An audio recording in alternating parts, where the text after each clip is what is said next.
Bon, je suis né en 1936 et j'ai vécu dans une famille non chrétienne, une famille païenne.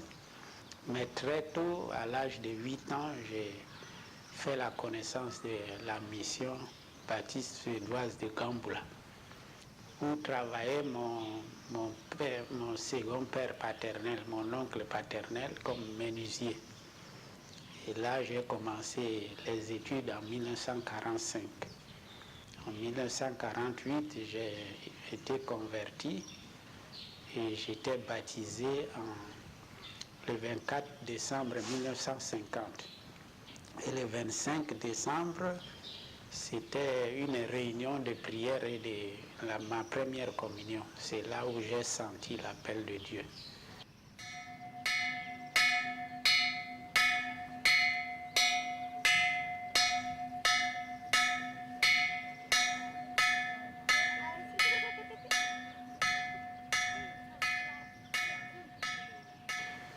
Après, en 1951, la mission m'a envoyé en Guédi, à Brazzaville, mission évangélique du Congo, où j'ai fait la formation de maître d'école. Je suis revenu en 1953 et j'ai commencé à travailler à Carnot, où l'école de théologie, notre école de théologie venait de commencer. Après Carnot, j'ai été à Boire, toujours dans le cadre de l'enseignement, pendant 2 ans.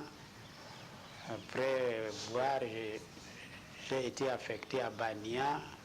De Bania, je suis venu à Berbéati. Et enfin, 1960-61, j'étais à Gamboula. C'est là où j'ai quitté l'enseignement et on m'a nommé comme secrétaire de jeunesse.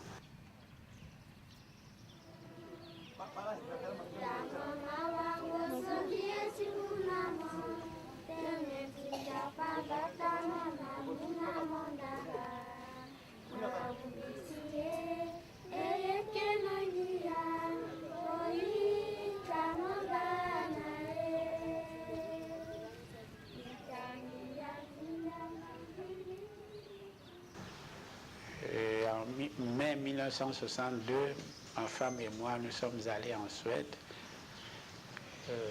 où j'ai été à l'école missionnaire et ma femme à une école ménagère royale.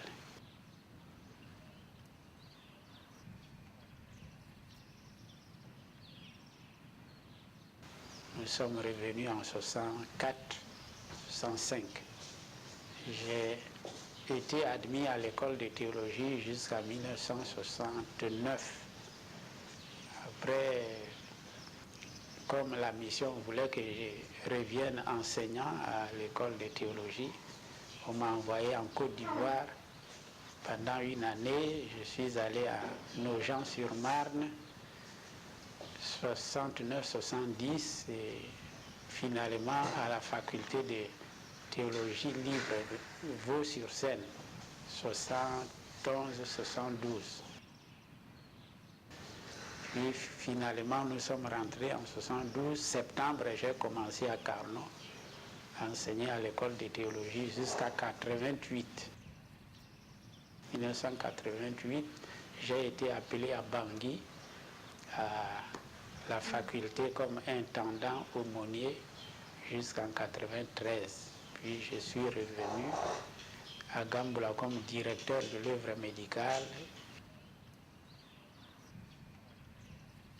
Et en 1994, à Nola, on m'a élu comme président de l'EEB jusqu'à présent. J'ai été réélu en 1998.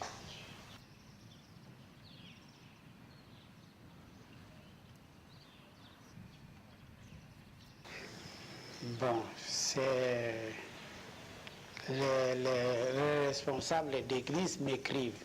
Oui. Soit les groupes d'anciens, s'il y a quelque chose qui cloche dans leur église, soit le pasteur ou les évangélistes, je reçois parfois, ou bien des lettres anonymes. S'il y a quelque chose que le pasteur ne veut pas, essaye de ne pas bien traiter. Aujourd'hui, j'ai eu une femme venue de Dédé-Mokouba. Elle avait un problème avec son mari, et son mari a voulu prendre la fille de l'évangéliste, et elle est venue droite ici vers moi. Je lui ai conseillé d'aller voir le président des régions à Gamboula d'abord. Donc ce sont des choses comme ça.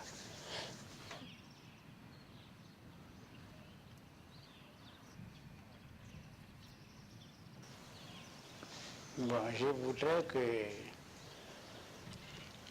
l'Église sorte de l'état d'enfantillage, c'est-à-dire que l'Église sorte de cet état. Je compare parfois les églises comme un orphelinat où il y a des membres qui ont besoin seulement du lait. Mais je voudrais que les églises dans l'EB sortent de cet état pour être des membres mûrs et avancés allègrement vers la stabilité.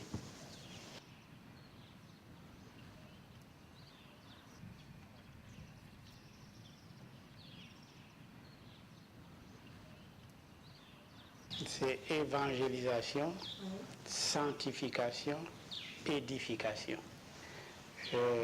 Comme président, je vais travailler avec ces trois mots.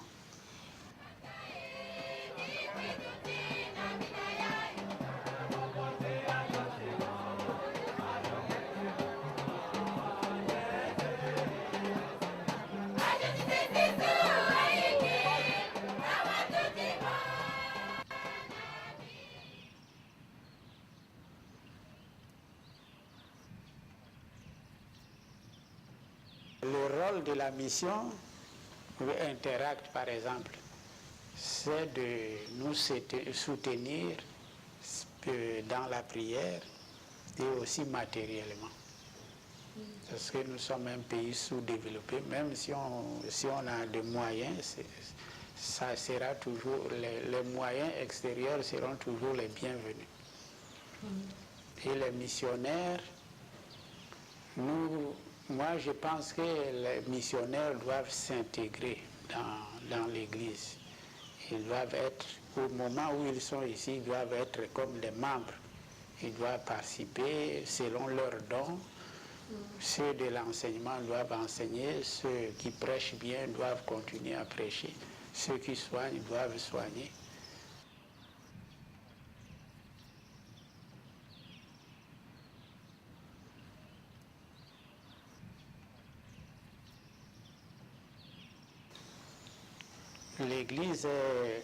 L'Église comme telle est assez forte.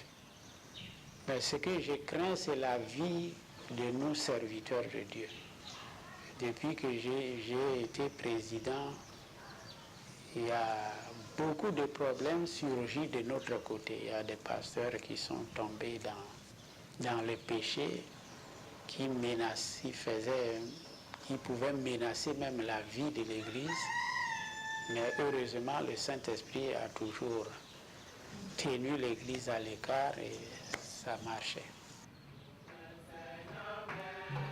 Je pense que l'Esprit de Dieu est là jusqu'au moment où l'Église sera enlevée. Donc, je n'ai pas peur de l'avenir de l'Église. Ce que je souhaite, c'est que nos écoles de formation puissent continuer. Parce qu'il y a des églises qui naissent, il y a des membres. Et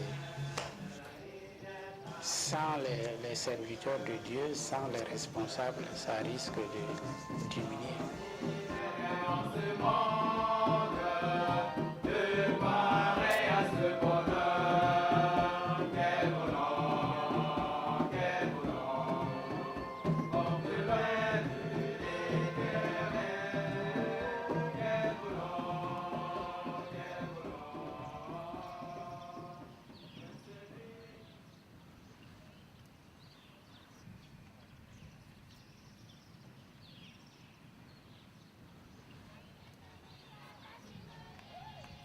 Christ a dit que allez par tout le monde, prêchez l'évangile à toutes les nations, en les baptisant au nom du Père, du Fils et du Saint-Esprit. Enseignez-leur à observer tout ce que je vous ai prescrit. Et voici, je suis avec vous tous les jours jusqu'à la fin du monde. Les missionnaires nous ont évangélisés. Ils ont appelé les hommes, les femmes, les enfants à Christ. Mais ce n'est pas tout. Enseignez-leur à observer tout ce que... Et s'ils ont enseigné à observer tout ce que le Christ a, c'est la tâche reste encore.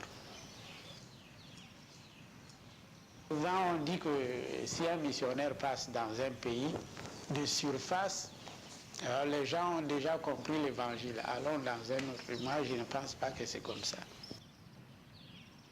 Quand le Christ reviendra pour rétablir le règne, c'est là où les besoins des missionnaires seront finis.